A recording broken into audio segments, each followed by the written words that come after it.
estas condiciones que hoy en día me estoy enfrentando por la pandemia. ¿Realmente voy a poder seguir conservándolas o me voy a tener que deshacer de ellas para poder seguir operando? Y bueno, obviamente recurrir al financiamiento, jóvenes. Si bien es cierto, el gobierno estuvo fortaleciendo a través de algunos apoyos financieros, a través de la condonación de impuestos, a través de algunos financiamientos, el punto que nosotros como empresarios analizábamos era decir, es que el problema no es endrogarme, el problema es después cómo voy a poder hacerle frente a ese financiamiento que yo tengo que absorber para poder hacer frente a estas necesidades ante la falta de ventas. ¿Sí? Entonces, bueno, estos aspectos que estoy comentando aquí con ustedes, jóvenes, lo que nos permite a nosotros como empresarios fue tratar de entender la pandemia, jóvenes, a partir de las entrañas de la empresa. Si nosotros nos centrábamos solamente en términos de que, a ver, pues no hay ventas, se nos está yendo el mercado, se nos está subiendo los insumos, pero ¿qué es lo que pasa adentro de nuestra empresa? Y una buena forma de controlarlo para aquellas empresas que lograron o que logramos sobrevivir sobre este factor de la pandemia, pues involucra mucho el fortalecimiento que tuvimos dentro de lo que viene siendo nuestra estructura empresarial, jóvenes. Miren, algo a lo que nosotros nos tuvimos que enfrentar, jóvenes, algo a lo que nosotros mucho como empresarios jóvenes no entendimos y que nos costó trabajo entender, fue las supuestas subclasificaciones impuestas por el gobierno para el manejo de la pandemia. Como ustedes sabrán, obviamente nos pusieron las actividades esenciales y las actividades no esenciales, ¿verdad? Dentro de las actividades esenciales que ustedes están viendo aquí en la lámina, pues podemos observar, jóvenes, que una de ellas fue el sector agroalimentario, el sector alimenticio. Esos supuestamente y en estricta teoría, jóvenes, no fueron empresas que se les permitió operar y que en términos generales no sufrieron ese impacto muy fuerte del COVID, porque al final de cuentas pues les permitían operar. Sin embargo, jóvenes, hubo empresas conexas al sector de los alimentos, al sector alimentario, que definitivamente se vieron muy afectados y que a partir de esa afectación también terminaron afectando pues a los agricultores, a los productores, a los intermediarios, a los comercializadores del sector de los alimentos. Y no es cierto que todos los negocios agroalimentarios se vieron fortalecidos como nos comentó en las estadísticas que pues de alguna forma el gobierno nos dijo, ¿no?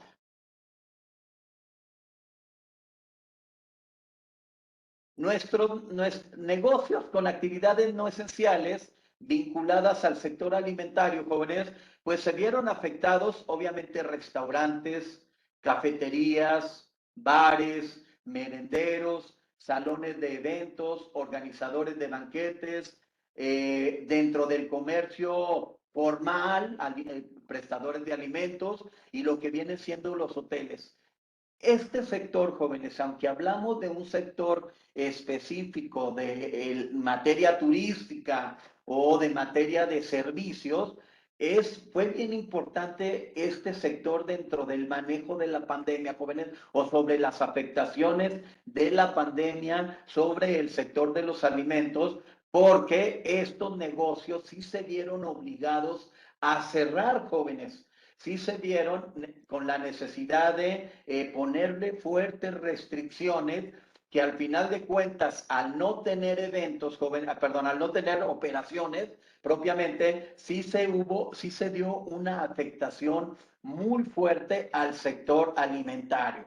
Si bien es cierto, jóvenes, que el sector alimentario se vio muy beneficiado en el consumo directo, jóvenes, sí se vio muy afectado negativamente en los negocios que están vinculados a los agronegocios del sector alimentario. Ok, ¿cuál fue la afectación fuerte, jóvenes? Porque al final de cuentas, la pandemia, desde el punto de vista de nosotros como empresarios, jóvenes, nos topamos cuando estábamos analizando, pues nos topábamos que efectivamente había una incongruencia muy fuerte en esta subclasificación impuesta de actividades esenciales y de actividades no esenciales, ¿sí?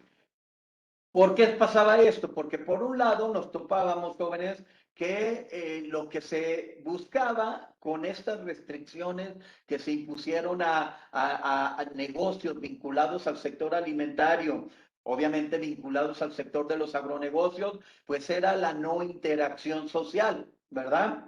Y para nosotros decían, bueno, ok, está bien, a ver, si yo tengo un negocio de un restaurante, pues efectivamente, pues va gente a interactuar. Si tengo una empresa de banquetes, la gente va a interactuar. Si tengo un hotel, la gente va a interactuar. Pero el problema que nosotros como empresarios veíamos y donde veíamos esta discrepancia, jóvenes, era en el hecho de, a ver, permíteme, si estoy viendo los supermercados, en donde aunque al final de cuentas tú pongas la restricción de que solamente va a entrar una persona, pues al interior del establecimiento existe interacción social. Y también, por ejemplo, nos topábamos con que los tianguis informales, jóvenes, pues también los veíamos atiborrados de personas que no tenían esas medidas de sanidad que a los negocios formales no les permitían operar hasta que no se establecieran los protocolos. Aquí el punto es muy importante, jóvenes, en materia del crecimiento y de la afectación de los negocios y de la forma en cómo el gobierno manejó la pandemia, jóvenes, porque al final de cuentas decían, bueno, estas medidas están impuestas solamente para una semana. Ah, no, después venía el discurso de que no, que la afectación iba a ser para otros 15 días. El nuevo discurso, total, jóvenes, que nunca hubo realmente un conocimiento de que dijeran las medidas que se van a implementar por parte del gobierno entre si se abren o no se abren los negocios, es a través de un periodo en donde nosotros como empresarios jóvenes podríamos discernir y poder organizarnos. Ok, en primera instancia, jóvenes, los empresarios nos preparamos para un mes de pandemia, porque nos decían, y más los de este sector de la alimentación, jóvenes, vinculado al sector de los agronegocios. A nosotros nos dijeron, la pandemia va a durar un mes, y resulta, jóvenes, que se nos fue a 2 años, en donde todo un año, este tipo de negocios que les estoy poniendo como ejemplos, que están vinculados al sector de los alimentos, pues no trabajamos, realmente teníamos muchas restricciones y efectivamente nosotros decíamos cuál es la diferencia de interacción de la gente que va a un restaurante a la gente que está circulando libremente sin ninguna precaución dentro de lo que viene siendo un tianguis informal. Entonces, ese tipo de cosas, joven, terminaron afectando porque donde está la formalidad de los negocios está en estos negocios que tengo aquí como ejemplo. En donde está la informalidad, pues muchas veces se dio en aquellos negocios que no les prohibieron o que no había manera de poderlos controlar en la venta de alimentos, y estos son los negocios que muchas veces se vieron fortalecidos. Entonces, ¿por qué un restaurante? Bueno, pues el restaurante, al final de cuentas, aunque su finalidad es prestar un servicio de preparación de alimentos, esos alimentos se los termina comprando a un agronegocio, ¿sí? Y a lo mejor ese agronegocio, jóvenes, no estaba preparado en la infraestructura para poder atender al mercado menudeo, porque su mercado estaba basado en este tipo de negocios formales a los cuales les llevaba los alimentos basados ya en una orden de pedido, en una orden de menú, en un estándar previamente diseñado que no se daba. Lo mismo pasó con las cafeterías, con los bares, merenderos, salones de eventos, organizadores de banquetes y obviamente los hoteles. ¿Cuánto se paralizó esta industria, jóvenes? Pues literalmente nos dejaron trabajar hasta un año después. Yo les estoy hablando obviamente del caso de Aguascalientes, que es donde radico yo y que es donde mi empresa, que está vinculado a este negocio de actividades no esenciales como, y lo pongo entre comillas, jóvenes, no nos permitieron trabajar y cómo nosotros veíamos la afectación realmente a los agronegocios. ¿Por qué? Porque no les hacíamos compras. ¿Sí? No les hacíamos compras. Imagínense, también vimos la forma de cómo nuestros negocios tenían que migrar, jóvenes. Ok, a ver, permítame cambiar de lámina. ¿Quiénes no perdieron oportunidades de negocio, jóvenes? Miren, primero, jóvenes, tenemos que entender que el COVID-19 no pudo frenar una necesidad primaria. ¿Cuál es esa necesidad primaria, jóvenes? La alimentación. Desde la perspectiva de que esta necesidad primaria, el COVID no la afectó, pues entonces pudiéramos decir que los agronegocios y más vinculados al sector alimentario, pues realmente se vieron fortalecidos, ¿verdad? Sin embargo, no fue esto para todos los negocios, ¿sí? El sector de la alimentación, el que se fortaleció fue el consumo personal, el donde yo como consumidor, pues empecé a planear cuáles eran los alimentos que podría yo tener dentro de una necesidad y que al final de cuentas esos alimentos son los que yo terminé consumiendo, ¿sí? En lo personal, ¿ok? Entonces, ¿sabes qué? Hablaría que una carnicería a lo mejor no sufrió impactos muy fuertes del COVID.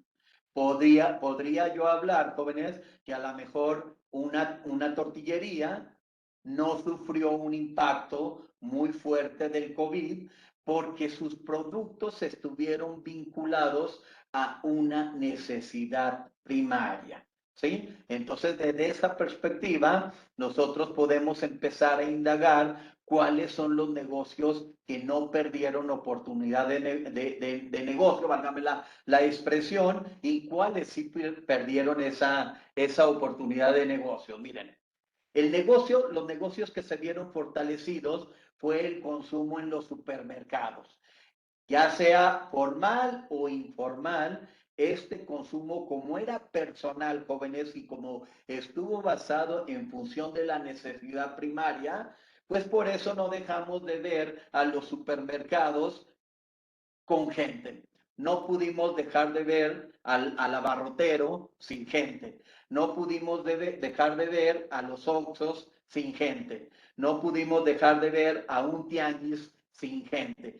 Porque, repito, la necesidad primaria estaba encaminada a fortalecer este tipo de consumo supermercado. Sin embargo, estoy hablando del sector de los alimentos. Si hablamos en un supermercado, prácticamente todos los demás, ya sea vestido, calzado, limpieza, no sé, sí se vieron afectados dentro de ese entorno porque la gente no iba a los supermercados a hacer ese tipo de compras. Bueno, otro sector, jóvenes, que se vio fortalecido fue el consumo a domicilio. ¿Qué quiere decir esto, jóvenes? Que todos aquellos negocios que diversificaron su forma de vender, en donde yo ya no tenía que esperar a mis consumidores, sino tenía que buscar la forma de hacer llegar mis productos a los consumidores, esos negocios también se vieron fortalecidos. Ok, todos los negocios, no, jóvenes, no todos los negocios, fueron aquellos negocios que tenían la capacidad para poder atender el negocio del domicilio.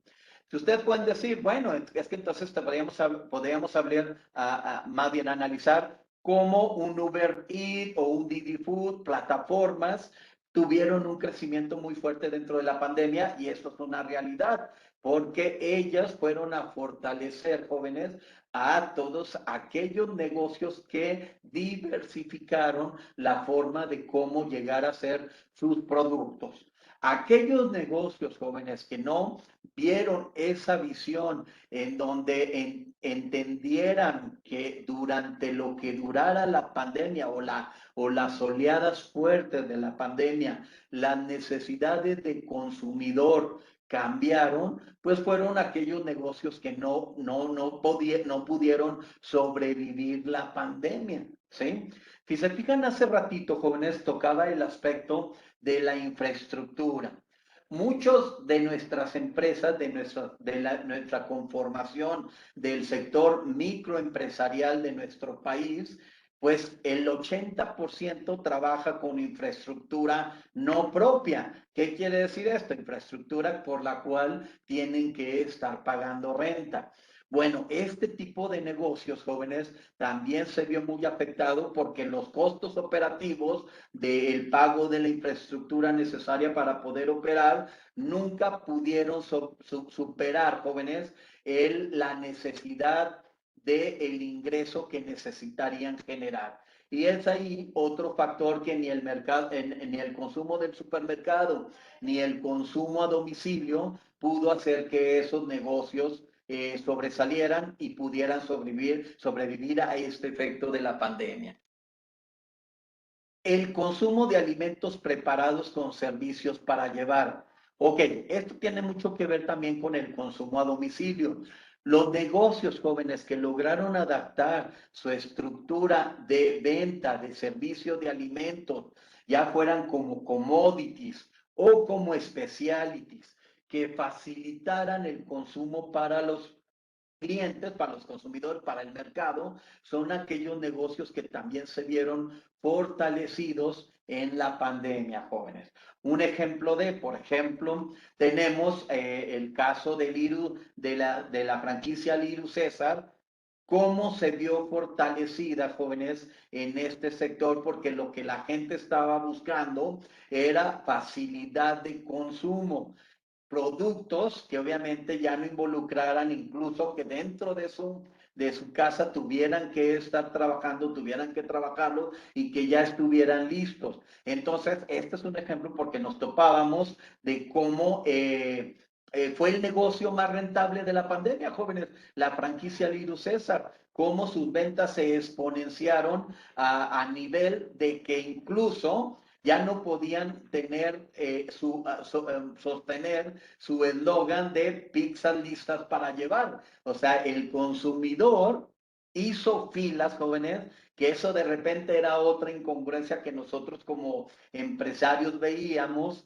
del manejo de la pandemia, porque decían, ok, a ver, tú controlas adentro de tu negocio de que no entren, de que entre una sola persona, y afuera veíamos, jóvenes, la enorme filas de consumidores que estaban esperando para poder comprar su producto. Entonces, o sea, pues no hay congruencia, o sea, no hay distancia social, pero sí quieres que dentro del negocio exista distancia social. Y fue otro de los cuestionamientos que nosotros como empresario, como sector empresarial, pues nos llegamos a hacer, y obviamente pues que eso terminamos nosotros externándolos pues a los gobiernos, ¿verdad? Un poquito más adelante voy a comentar eso. Entonces, bueno, pero este consumo de alimentos preparados con servicio para llevar fue otro de los negocios o del modelo de negocios que se vio fortalecido durante la pandemia y que al final de cuentas, incluso después de las oleadas fuertes de la pandemia, pues sigue fortaleciéndose porque para mucha gente, este esquema de consumo llegó para quedarse en sus vidas. El consumo de productos de canasta básica, todos aquellos productores, todos aquellos comercializadores, todos aquellos intermediarios que manejaron productos de la canasta básica, jóvenes, también fueron aquellos negocios que se fortalecieron.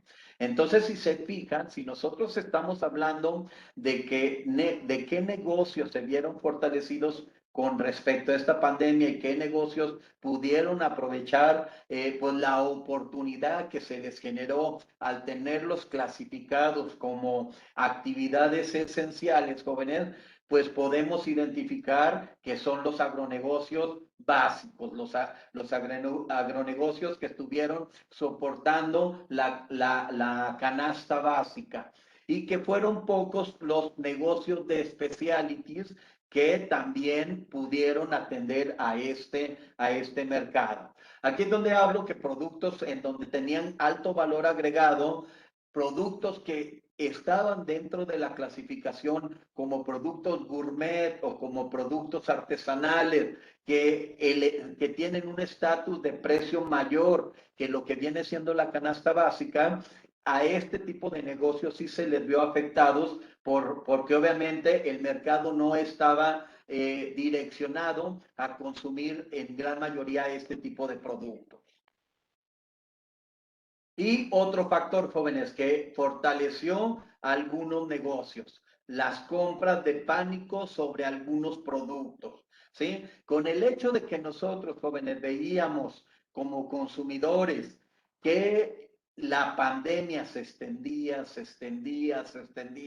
en muchos casos, jóvenes, generó compras de pánico. Y sobre aquellos mercados, jóvenes, que al final de cuentas sí tenían la solvencia de poder continuar con algún tipo de ingreso que les permitía en determinado momento ir a los supermercados y acaparar productos que en el determinado momento se volvieron escasos. Entonces, aquellos negocios también, jóvenes, que supieron atender a las compras de pánico, pues fueron negocios que se vieron fortalecidos en el sector de los agronegocios. Muy bien, entonces aquí la pregunta que se deriva, jóvenes, ¿cuáles fueron los agronegocios que sí padecieron la pandemia si el mercado agroalimentario se vio fortalecido? ¿Sí? Bueno, desde nuestra perspectiva como empresarios jóvenes, pues obviamente no todos los agronegocios se vieron fortalecidos. Hubo negocios y más vinculados a este sector alimentario, en donde la característica era el servicio, la interacción social, pues se vio afectada. Fíjense, les cuento un poquito de lo que viene siendo mi experiencia como empresario de la organización de eventos. Antes de la pandemia, jóvenes, yo creo que los que teníamos nuestra empresa muy consolidada aquí en Aguascalientes, mínimo una vez a la semana teníamos un evento, ¿sí? Un evento en donde se fortalecía, pues, la industria del sector de los alimentos, porque al final de cuentas, pues, organizar un banquete involucra, jóvenes, estar al pendiente, más bien estar conectados con una serie de vendedores, ya sea de materia prima directa o de materia prima a través del intermediario.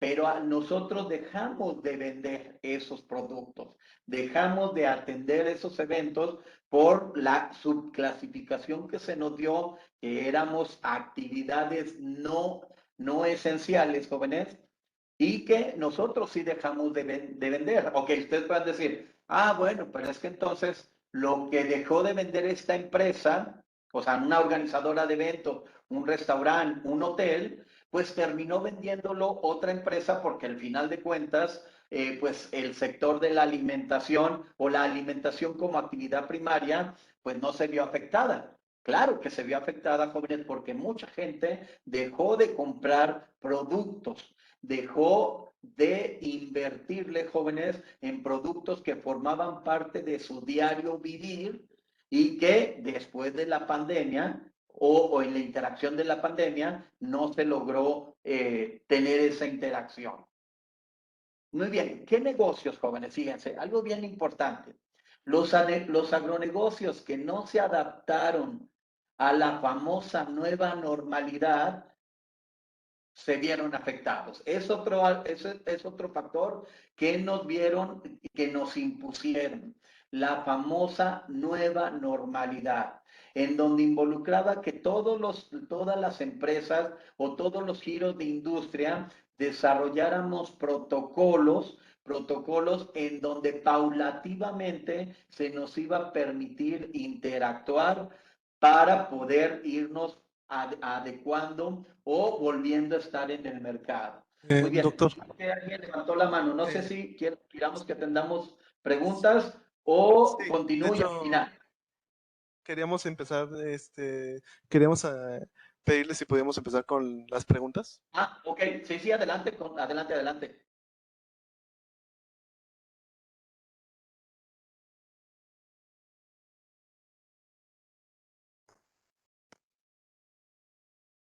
Bueno, muy bien, en lo que se generan algunas preguntas voy continuando. También los agronegocios que no modificaron sus sistemas de distribución y logística. Habíamos platicado, jóvenes, que anteriormente pues las empresas teníamos nuestros canales de distribución muy establecidos, estandarizados, y ahora con el efecto de la pandemia sí tuvimos que vernos en la necesidad de modificar esos sistemas de distribución y de logística para hacer llegar nuestros productos. Las empresas que logramos hacer eso, jóvenes, pudimos sobrevivir la pandemia. Las que no lo hicieron, simplemente no hubo manera de que pudieran sobrevivir. Los agronegocios que no modificaron sus procesos de venta ante puntos de venta intermedios de consumo y puntos finales de consumidores. Esto también lleva a esas empresas jóvenes que no lograron tener esa visión y entender que la gente cambió sus necesidades de consumo. Ya las personas, los consumidores, no esperaron en la pandemia a que muchas veces ellos fueran a los productos, sino que ellos esperaban qué productos llegaban a ellos, ya sea como commodities o como specialties, para ellos poder consumirlos. Los agronegocios que no supieron costear los impactos del COVID, jóvenes. Muchas veces la palabra costeo, jóvenes, es el coco de todos los negocios.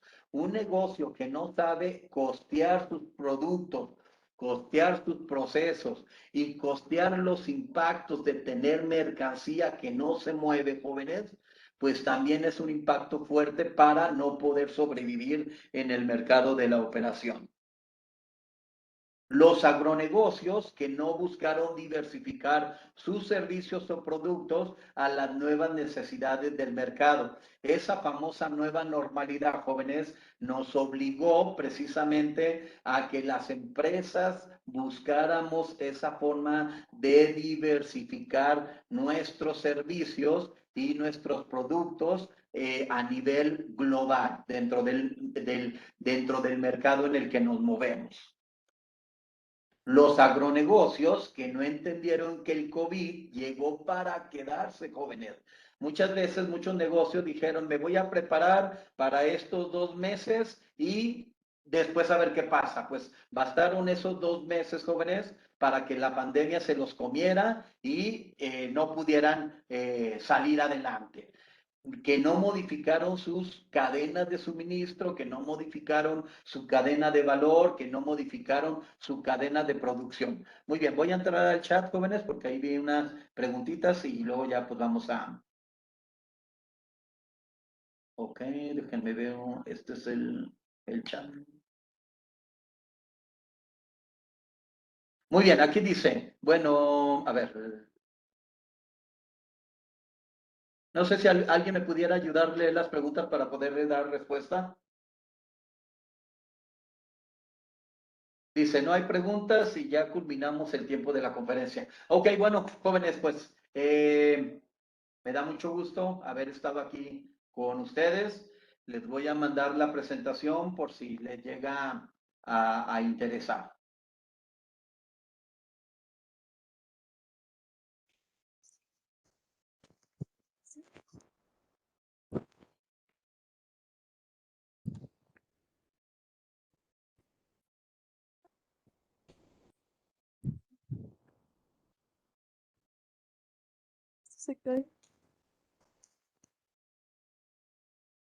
Bueno, agradecemos mucho su tiempo, participación en la universidad.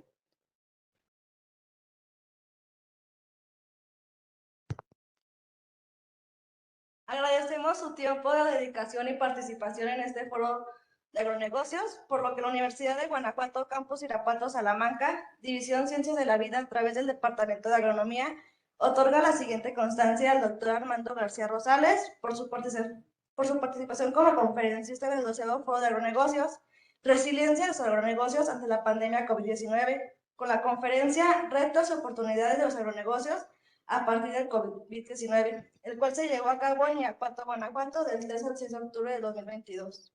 Firma la doctora Ana Isabel Mireles Arriaga, directora del Departamento de Agronomía, y la doctora Paula Isodia La Chica, coordinadora de agronegocios. Muchas gracias. Gracias a ustedes, gracias a ustedes.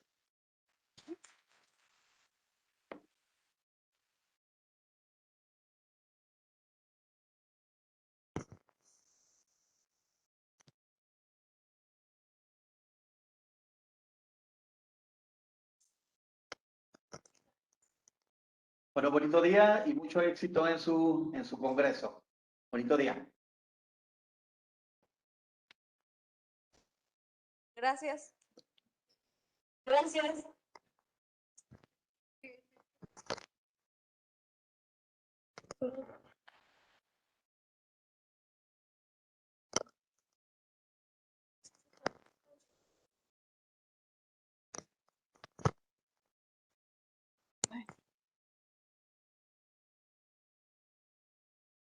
¿Se las aprendí?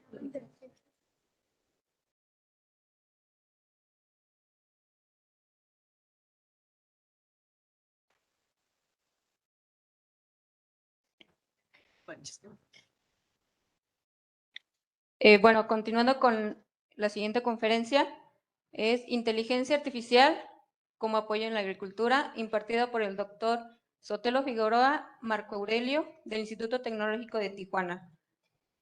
Él es ingeniero en sistemas computacionales por el Instituto Tecnológico de León, maestro en ciencias con computación por el Instituto Tecnológico de León, doctor en ciencias computacionales por el Instituto Tecnológico de Tijuana, miembro del Sistema Nacional de Investigadores y también ha hecho revisión de revistas internacionales, Swarm and Evolutionary Computation. Démosle la bienvenida, por favor.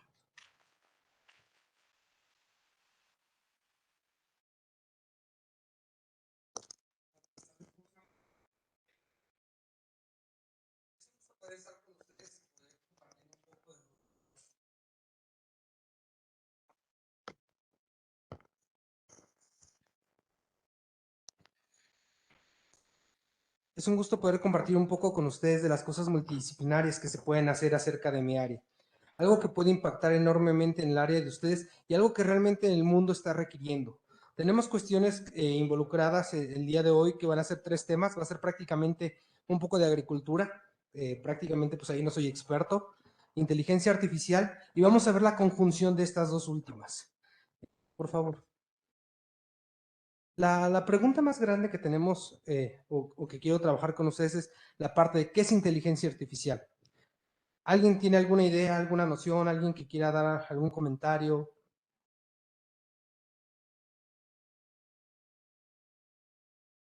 Ok, un robot trabaje de manera autónoma, perfecto. Eso es un ejemplo de qué es inteligencia artificial. ¿Qué más? Vamos, todos tienen por ahí algo de inteligencia artificial en sus manos, todo el mundo lo está trabajando. Los teléfonos inteligentes, digo, ¿quién no trae un smartphone hoy en día? ¿Todo el mundo utiliza Facebook? ¿Sí? ¿Sabían que Facebook tiene cosas de inteligencia artificial? ¿No les aparece que cuando ustedes agarran y suben una foto de bueno, que ustedes están con un grupo de personas, les aparecen sugerencias? Dice, mira, está fulanito, está esta persona. Esas cuestiones las estamos haciendo por inteligencia artificial.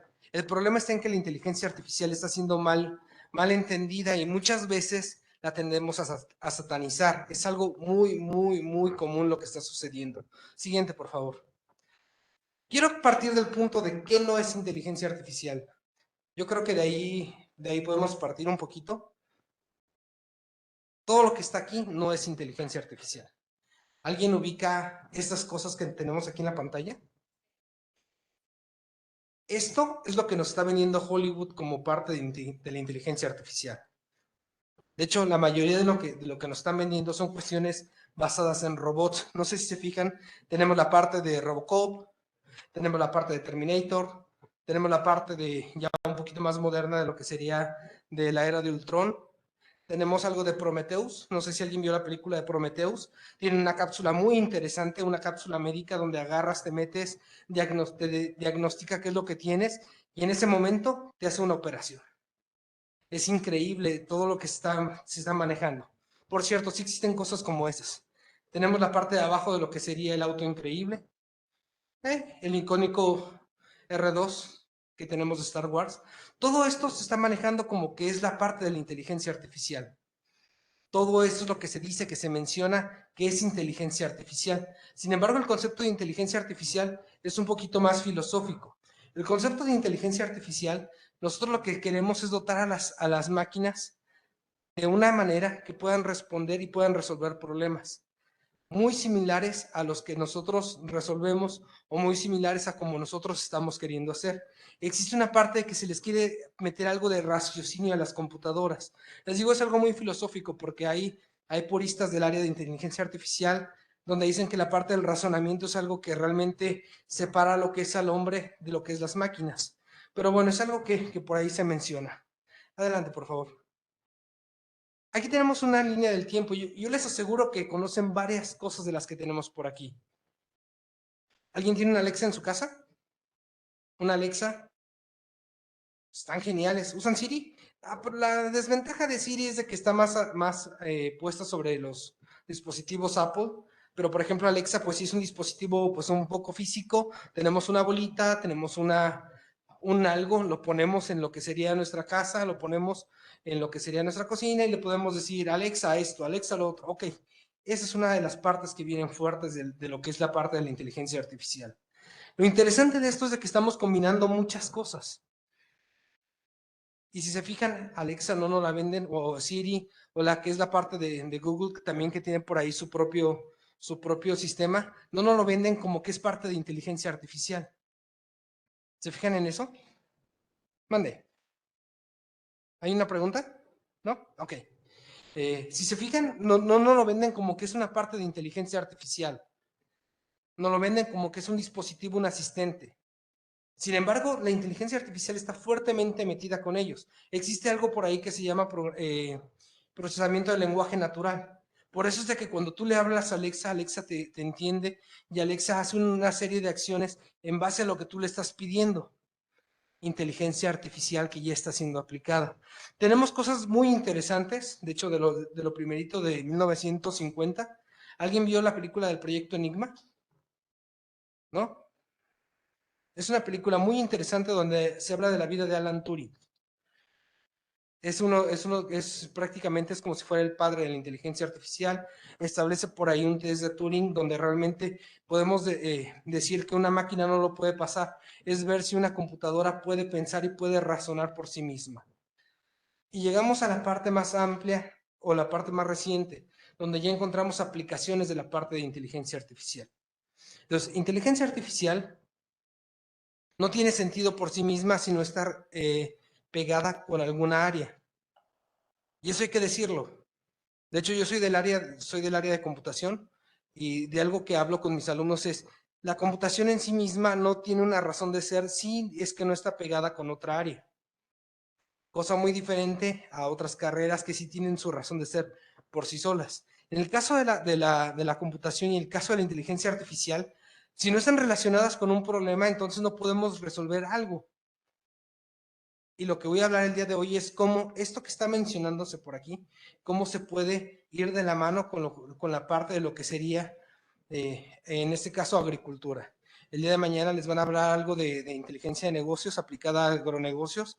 Es un compañero, por ahí hablamos para no tratar de duplicar temas. Y yo me fui más sobre el área de optimización.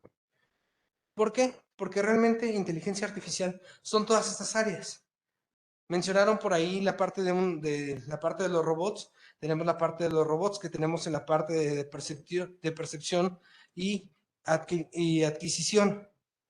Tenemos una parte que tiene que ver con Machine Learning. De hecho, hay una moda muy fuerte hoy en día.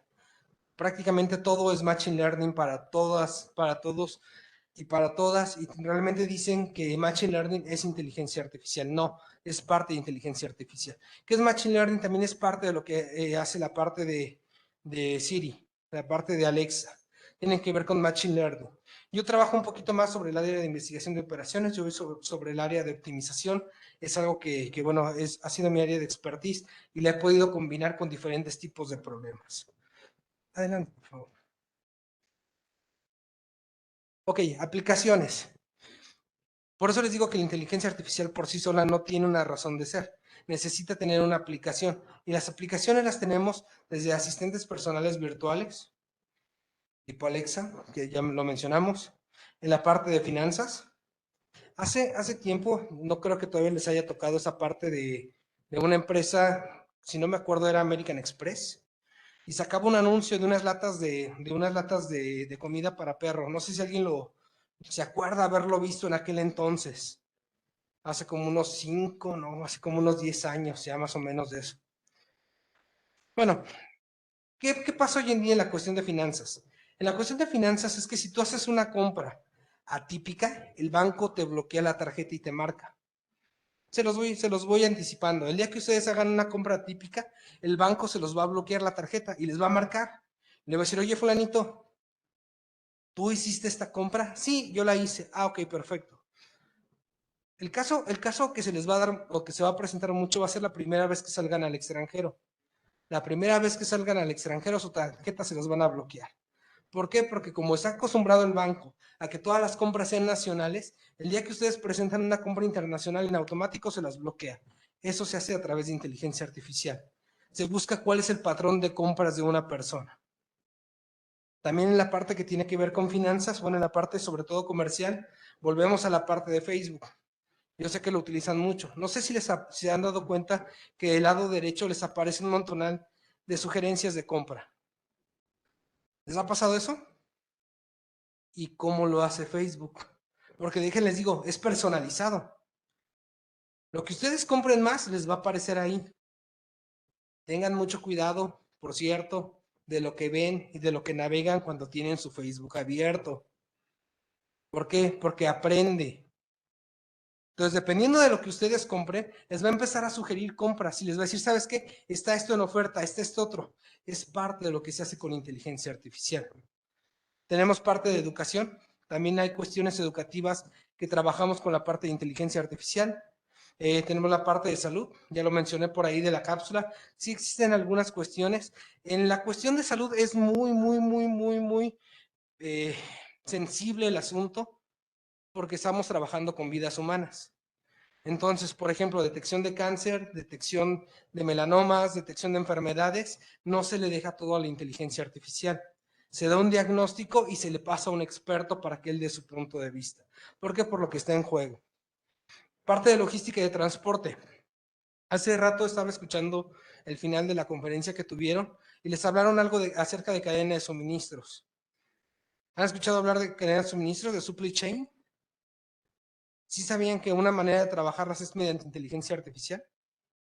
De hecho, muchos de los programas que resuelven lo que es la cadena de suministro trabajan con inteligencia artificial.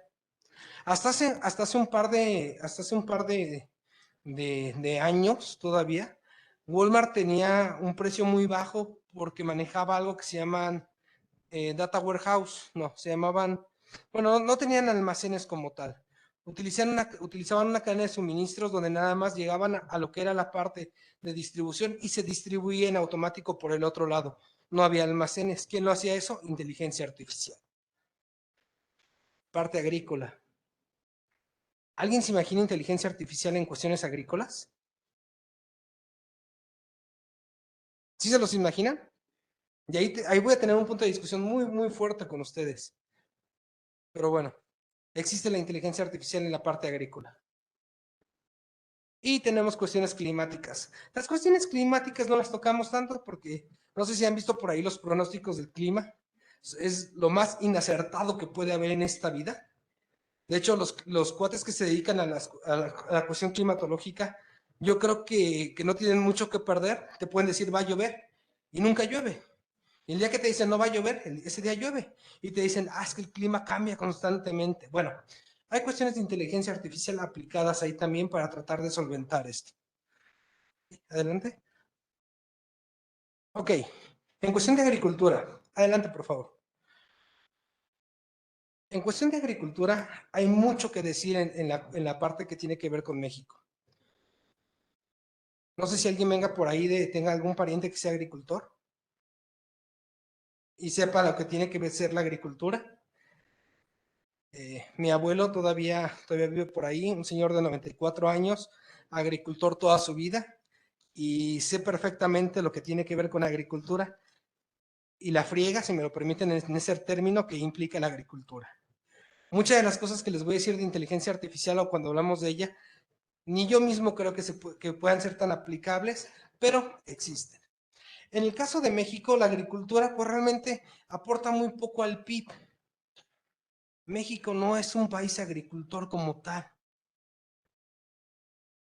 Eso lo podemos decir. Bueno, no sé si ustedes van en la carretera y ven campos de agricultura por todas partes, pero aún así, todo lo que vemos aporta solamente el 3.5 al Producto Interno Bruto de México. Es una lástima. No sé si coincidan conmigo. Vean la minería y vean lo que más hacemos sería la parte de manufactura. Es a donde realmente le pegamos, a la parte de la manufactura. No le pegamos a otra cosa. La parte de la construcción está por ahí. Tenemos la parte de los comercios, servicios inmobiliarios, pero la parte de la agricultura no está siendo explotada en México. ¿Por qué? Bueno, hay muchas cuestiones políticas que se pueden mencionar por ahí, cuestiones que no vienen al caso de mencionar el día de hoy, pero vean el impacto que tiene, es muy poco. Ahí se ve una parte de los crecimientos de lo que sería el PIB. Adelante. Y creo que es extremadamente triste el asunto porque tenemos un país con una biodiversidad extremadamente increíble. Encontramos de todo en México. Todo lo que se imaginen, todo lo pueden tener. Es más, tenemos una diversidad también en lo que sería la cuestión del clima, que aquí mismo en Quichú encontramos un clima tropical. Y encontramos que están ahí produciendo mangos, porque tiene un clima tropical en medio de lo que sería el país. No hay costa por ningún lado y tienen un clima tropical. Entonces tenemos una biodiversidad desde Tijuana hasta la parte de Quintana Roo extremadamente interesante. Prácticamente podemos cultivar lo que se quiere en México. Todo lo que se quiera se puede cultivar en México. Hay una de las limitantes que nosotros tenemos por ahí. Una de las limitantes interesantes que tenemos es la cuestión del agua. Digo, es un recurso que tenemos que estar diciendo que es un recurso que no podemos extender más y es que se acaba. De hecho, hasta hace un par de meses, no sé si se acuerdan del conflicto que había por ahí en Nuevo León, en San Luis. En Nuevo León fue muy sonado por la cuestión de que todo el mundo quería meterle dinero para garantizar que hubiera agua. ¿De dónde generas agua? Y todos, no, sí que le vamos a meter y que vamos a crear presas. No hay agua. ¿De qué te sirve el dinero si no hay agua? Y es un estado que es sumamente rico, hablando económicamente, pero la riqueza no te daba el agua. Entonces estamos hablando de que la parte que tenemos que ver del agua, el agua es un recurso que es limitado. Y desde ahí empezamos a ver que hay algo que podemos trabajar desde la parte de inteligencia artificial. Muy en concreto de la parte que yo trabajo, que sería el área de optimización. ¿Cómo le haces para que un país tan diverso, con algo que es limitado, pueda producir lo más que se puede?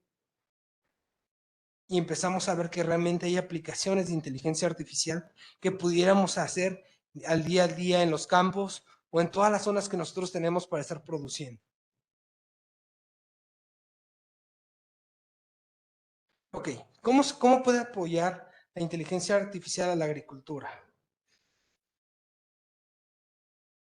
Esa pregunta es muy interesante porque realmente el campo es una serie de datos para nosotros los que trabajamos en el área de inteligencia artificial. No hay otra manera de verlo, son datos para nosotros. Y es muy interesante porque yo les digo que inteligencia artificial es una cuestión multidisciplinaria. De hecho, de los últimos trabajos que por ahí tengo con la cuestión de los químicos. No sé nada de química, lo debo de decir. Y hace un año, sacamos un inhibidor de la proteasa principal del COVID. ¿Qué significa eso? A grandes rasgos me dicen los químicos que se generó lo que es un antiviral.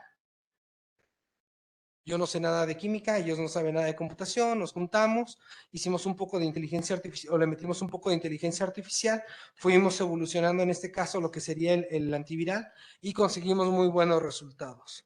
¿Por qué? Porque nosotros vemos, o en mi caso particular, veo el campo, veo las cosas como una serie de números.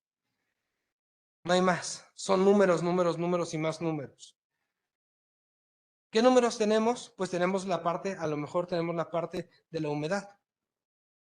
Es algo importante. Tenemos también la parte numérica, que a lo mejor sería la parte de la planta que estamos plantando. No es lo mismo plantar por ahí maíz que plantar frijol.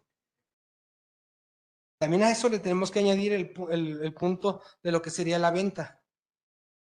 No es lo mismo vender aquí en el Bajío maíz y sorgo a vender papayas, a vender sandías. La cuestión del mercado también juega en esta parte. Entonces nosotros vemos números, números, números y más números sobre un campo. Hay campos que son sumamente fértiles, hay campos que les hacen falta una serie de elementos para que puedan producir, que les hace falta lo que serían, no sé, componentes químicos para que puedan darse determinados cultivos. Eso se puede analizar. Traigo una serie de videos.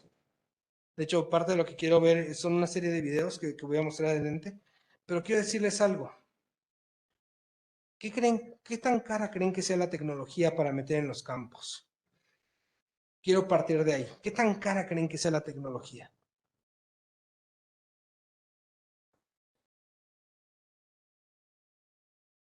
Ahí vendría lo que sería la parte de la tasa de retorno. El problema está en que la tasa de retorno en México de un campo no es tan alta. Y vuelvo a la pregunta, ¿quién tiene familiares que sean agricultores? Pregunta, ¿se vive del campo hoy en día? ¿Se sobrevive del campo hoy en día? ¿Cuánto creen que saque un campesino de una hectárea? Ya ¿cómo se llama? Ya neto, algo que pueda gastar él. Depende del cultivo. Lo más prometedor, ¿cuánto sería? ¿Cuánto pudiera sacar de una hectárea? ¿50? ¿50,000 pesos? Ok. Vamos a prorratearlo, vamos a dividirlo. 50,000 pesos, ¿en cuánto tiempo? ¿6 meses? Es más o menos el ciclo, ¿no? Más o menos al año tenemos 2 cultivos, entonces serían 50,000 pesos en 6 meses. ¿Cuánto es por mes?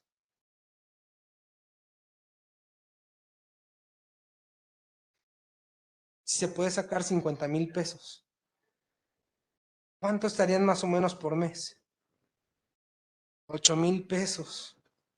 ¿Ustedes creen que con 8,000 pesos le pueden meter tecnología? Mande.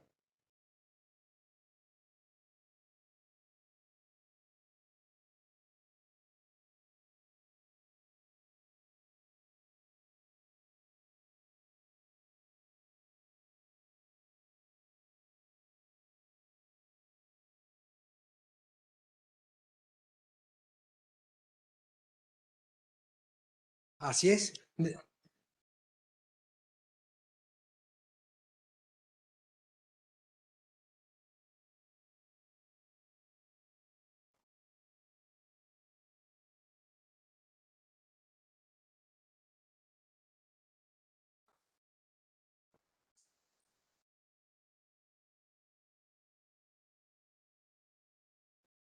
Ok, eso es interesante. En volumen se puede hacer. De hecho, déjenles digo, la inteligencia artificial donde se aplica en la parte de la agricultura es para aquellas empresas que tienen gran cantidad de tierra y que le pueden meter dinero. De hecho, por ahí he visto cuestiones aquí en México sobre la parte del plantío de uva. Esas empresas, las vinícolas, le meten de lana porque sale a más no poder. Y otras empresas sí le meten. Pero realmente un agricultor común y corriente es muy, muy difícil que le metan algo de dinero. Imagínense, ¿saben cuánto cuesta un sensor para sacar datos de la tierra? Mensualmente salen 20,000 pesos. Si estamos diciendo que salen 50,000 pesos o 70,000 pesos por una hectárea, imagínense invertirle 20,000 pesos por hectárea de manera mensual. Es increíble, eso es algo impensable. Entonces, sí hay que tener mucho cuidado de lo que se puede hacer y de lo que no se puede hacer. Una de las cuestiones que por ahí se mencionan de la parte de inteligencia artificial que se pueden ver, son 10 que por ahí se mencionan o que por ahí encontré. El primero es un sistema de vigilancia basado en inteligencia artificial. ¿Qué hace ese sistema de vigilancia? Detecta si hubo inclusión o intrusión de animales o personas en un determinado campo.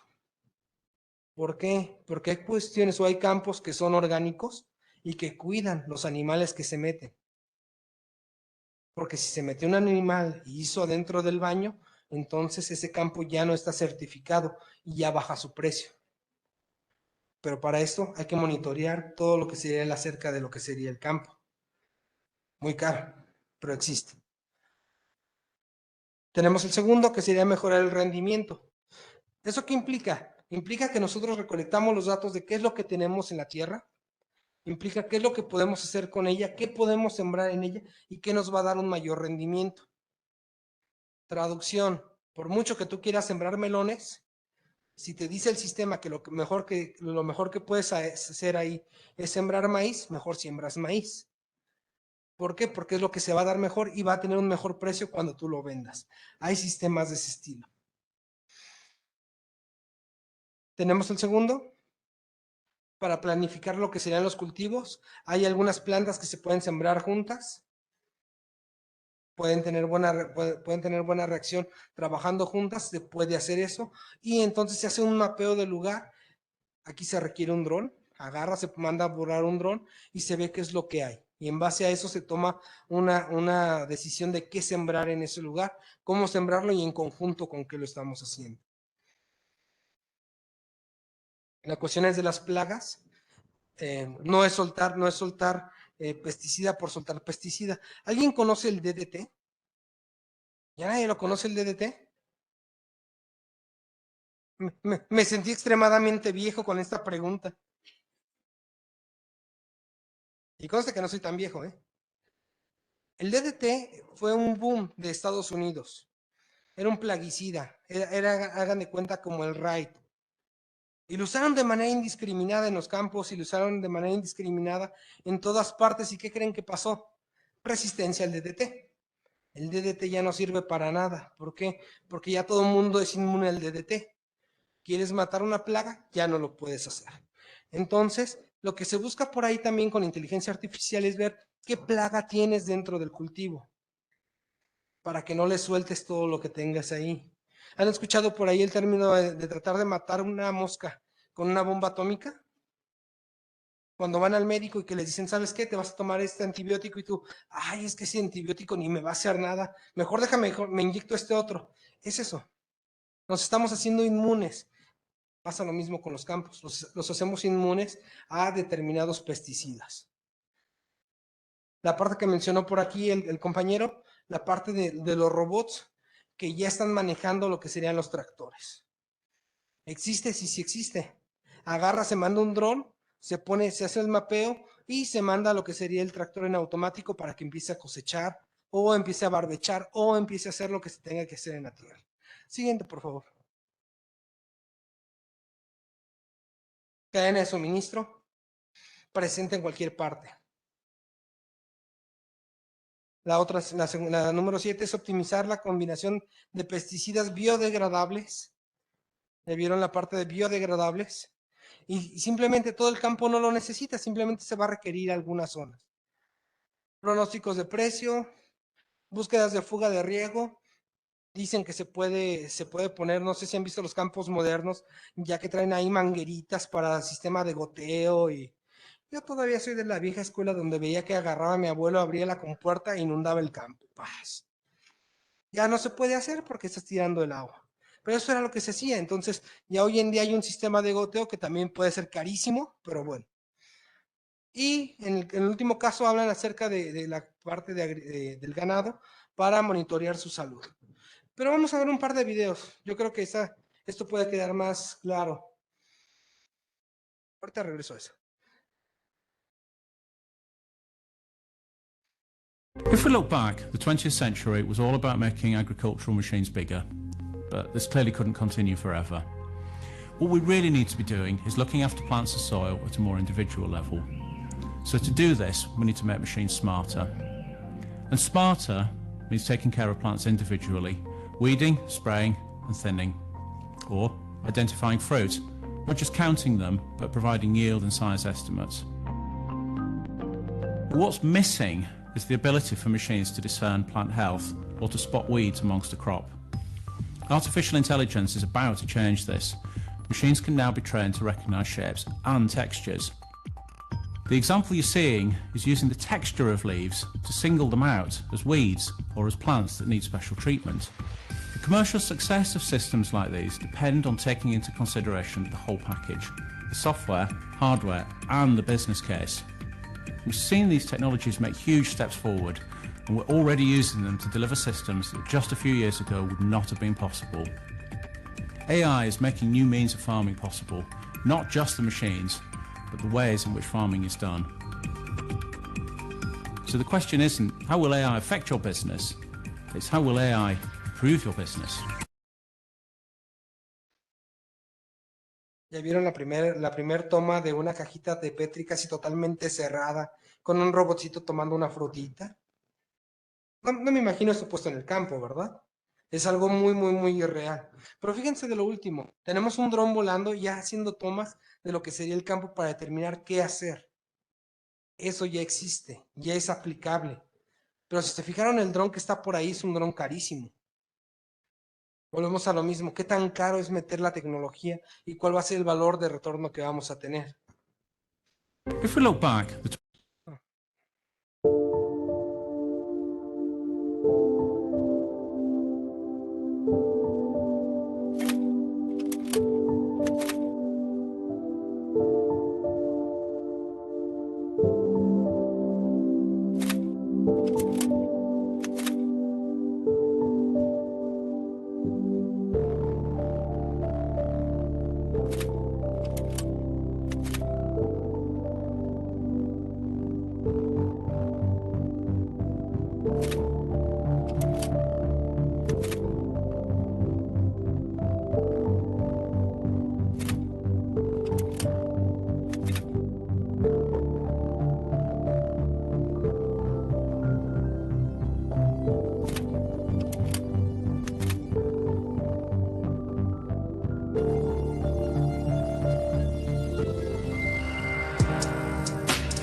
Una pausa, ¿no? Por favor. Una pausa. Así que, ¿conocían ese tipo de agricultura? ¿No se les hizo interesante el hecho de que parece más un laboratorio químico que un campo de cultivo? Y lo que están buscando ellos, sobre todo, ahí traigo un video ahorita de un japonés, es tratar de producir en lugares donde los productos son extremadamente caros. Digo, Japón es un país que paga muchísimo por sus vegetales, por sus frutas frescas. A lo mejor aquí no lo sabemos valorar. Pero ellos están tratando de buscar la manera, y esa manera la están tratando de buscar a través de elementos como los que les estoy mencionando. Ponen la imagen del libro, ¿no? Sí, hacia atrás. Si alguien puede, échenle un ojo a este libro. Muy, muy, muy interesante, Agricultura 5.0. Ya ven que está de moda ponerles 4.0, 3.0. Está muy interesante, porque empieza a hablar de todo lo que tiene que ver agricultura, cadena de suministros y todo lo que realmente le está dando valor a los productos que estamos consumiendo hoy en día. Cosas interesantes, habla de tres conceptos ahí. Dos de ellos son repetidos, e insisto, no sé por qué la gente sigue tomándolos como lo mismo. Habla de inteligencia artificial y machine learning.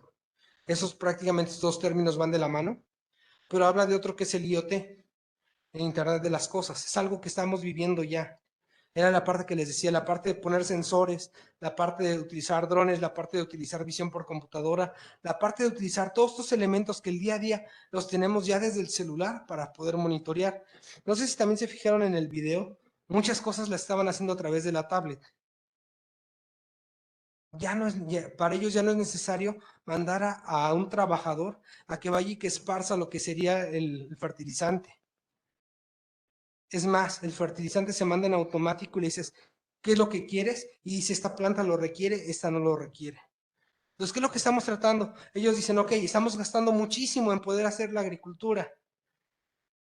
Sí, pero realmente estamos gastando muchísima tecnología que es reutilizable. Pero, por ejemplo, ya estamos gastando menos agua.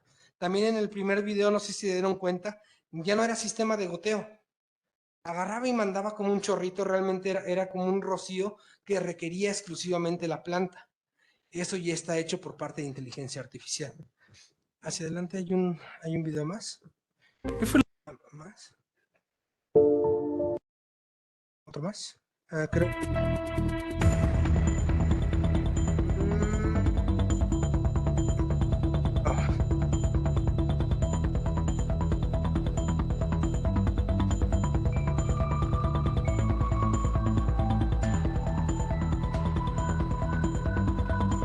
¿Puedes bajarle el volumen? ¿Puedes, mande? ¿El volumen se puede bajar?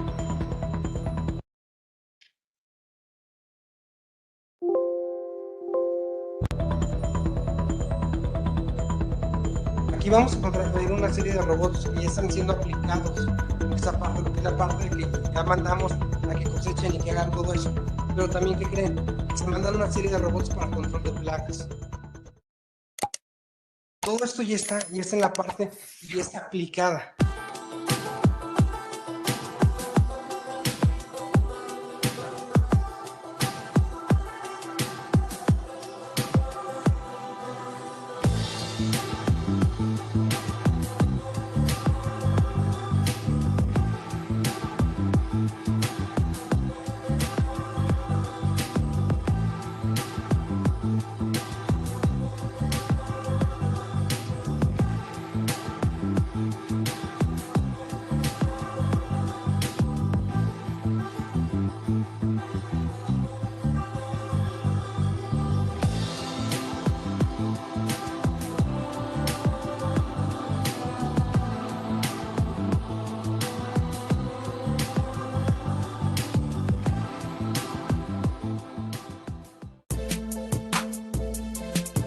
Pon el último. ¿El último? Sí, el anterior. Sí, sí.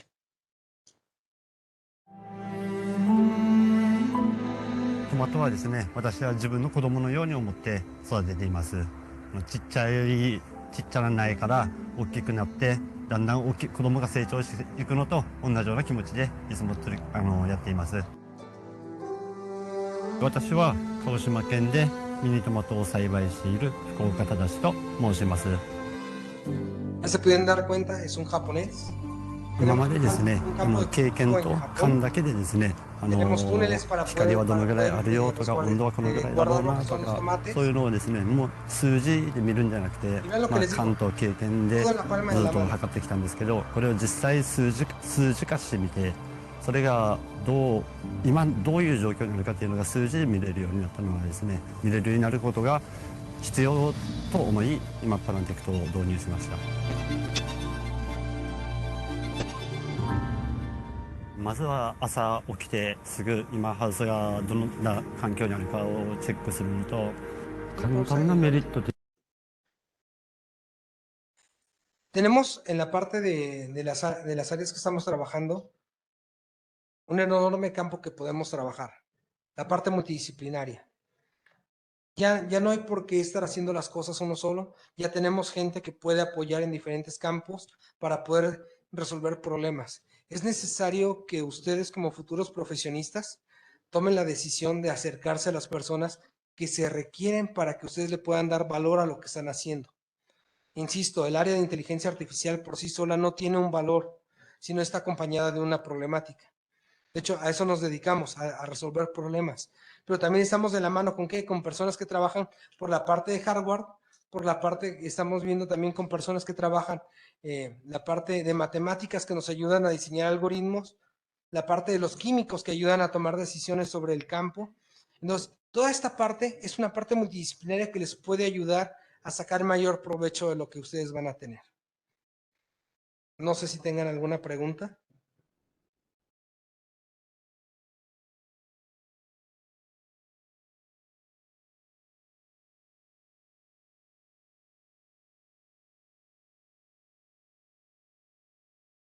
El campo mexicano no utiliza inteligencia artificial. Es la respuesta más sencilla. ¿Quiénes son los que están muy propensos a utilizarlo? Grandes empresas que se encargan o que requieren este tipo de cosas. Sé por ahí de algunas que están tratando de monitorear lo que es la cuestión del agua para ver si tienen buenos productos o no, pero realmente son muy pocas. El grueso del campo mexicano no tiene la parte económica para poder solventar algo como lo que les digo. Imagínense invertir 20,000 pesos mensuales por un sistema para poder adquirir datos, todavía es muy costoso.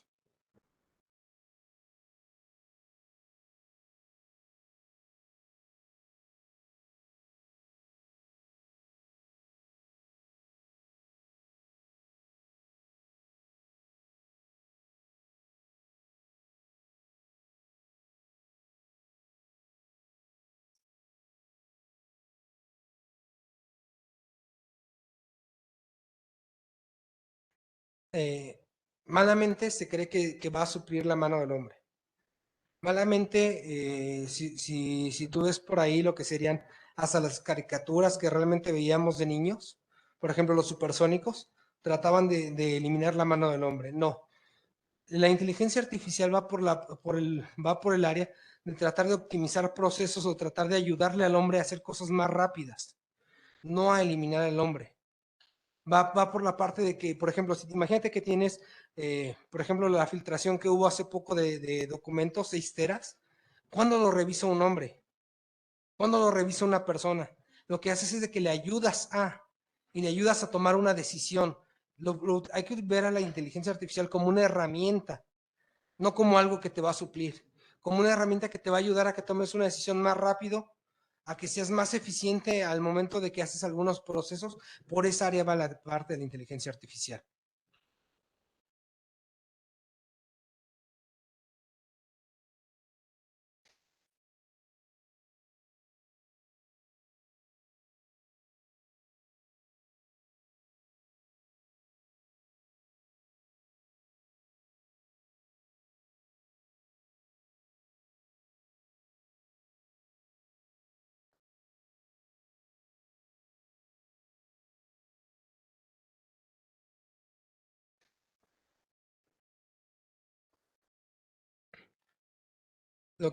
En este punto hay que empezar a romper paradigmas. Es la parte fundamental, empezar a romper paradigmas, y mucho de lo que hacemos es parte de investigación básica. Tú no vas a ir con el agricultor a tumbarle los 20,000 pesos para que él vea que puede ser, que tiene una tasa de retorno. Tú vas a ir con él, le vas a decir, ¿sabes qué? Podemos trabajar. Mira, si recolectamos estos datos, muy probablemente puedas tener esto. Buscamos un tipo de apoyo para hacerlo más económico y que salgas beneficiado tú. El punto de esto es de que como mucho es parte de investigación, haz de cuenta que la investigación pues termina siendo investigación que es para todo mundo, que lo toma, simplemente hay que motivarlos a que rompan ese paradigma de que no les van a robar los datos, no va a venir alguien a adueñarse de sus tierras, sino que les puede ayudar, porque desgraciadamente todavía eso se sigue manteniendo. Y realmente el humano es una persona que tiende a no ser muy confiada. Tendemos a ser muy desconfiados en todo, entonces lo nuevo tenemos mucha resistencia al cambio. Y en México, pues el campo todavía no tiene este tipo de tecnología que vieron.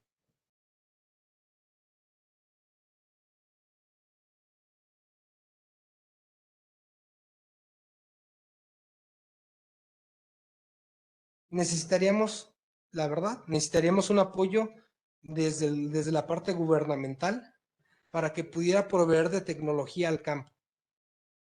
Es tan sencillo como en el campo, luego ni siquiera tenemos señal de teléfono. ¿Cómo queremos recolectar en tiempo real lo que es ¿cómo se llama? Lo que es esas señales. ¿Y por qué? Porque realmente no le den importancia a las compañías telefónicas. Por ejemplo, estuve el fin de semana en un lugar de por aquí de León, en Sierra de Lobos, y no hay señal de, ¿cómo se llama? No hay señal de celular. Entonces, ¿cómo queremos recolectar información? Entonces, se requiere, pero un apoyo desde el punto de vista gubernamental para poder dotar de tecnología y de facilidades para poder hacer todo este tipo de cosas que ustedes vieron. En Japón lo están haciendo esta persona de los tomates porque realmente comprar un tomate es extremadamente caro. Entonces, pues prácticamente, o mejor dicho, él está cuidando el oro. Él está viendo como que es algo muy caro, está haciendo lo mejor que puede. En lugar de producir un tomate, está produciendo 4 y por lo mismo está sacando una mayor ganancia. Pero es hasta que realmente ves el impacto de lo que estás metiendo.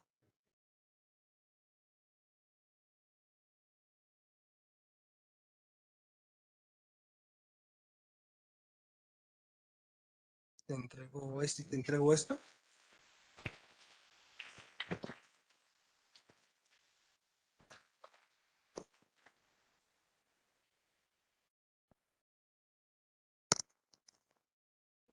Bueno, muchas gracias, doctor, por la ponencia que nos compartió. Estuvo muy interesante. La Universidad de Guanajuato, Campus Irapuato, Salamanca, División Ciencias de la Vida, a través del Departamento de Agronomía, otorga la presente constancia al doctor Marco Aurelio Sotelo Figueroa por su participación como conferencista en el 12º Foro de Agronegocios, Resiliencia de los Agronegocios ante la pandemia COVID-19, con la conferencia Inteligencia Artificial como apoyo en la agricultura. Irapuato, Guanajuato, del 3 al 6 de octubre de 2022.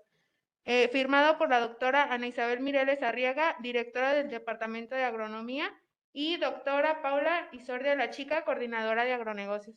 Muchas gracias.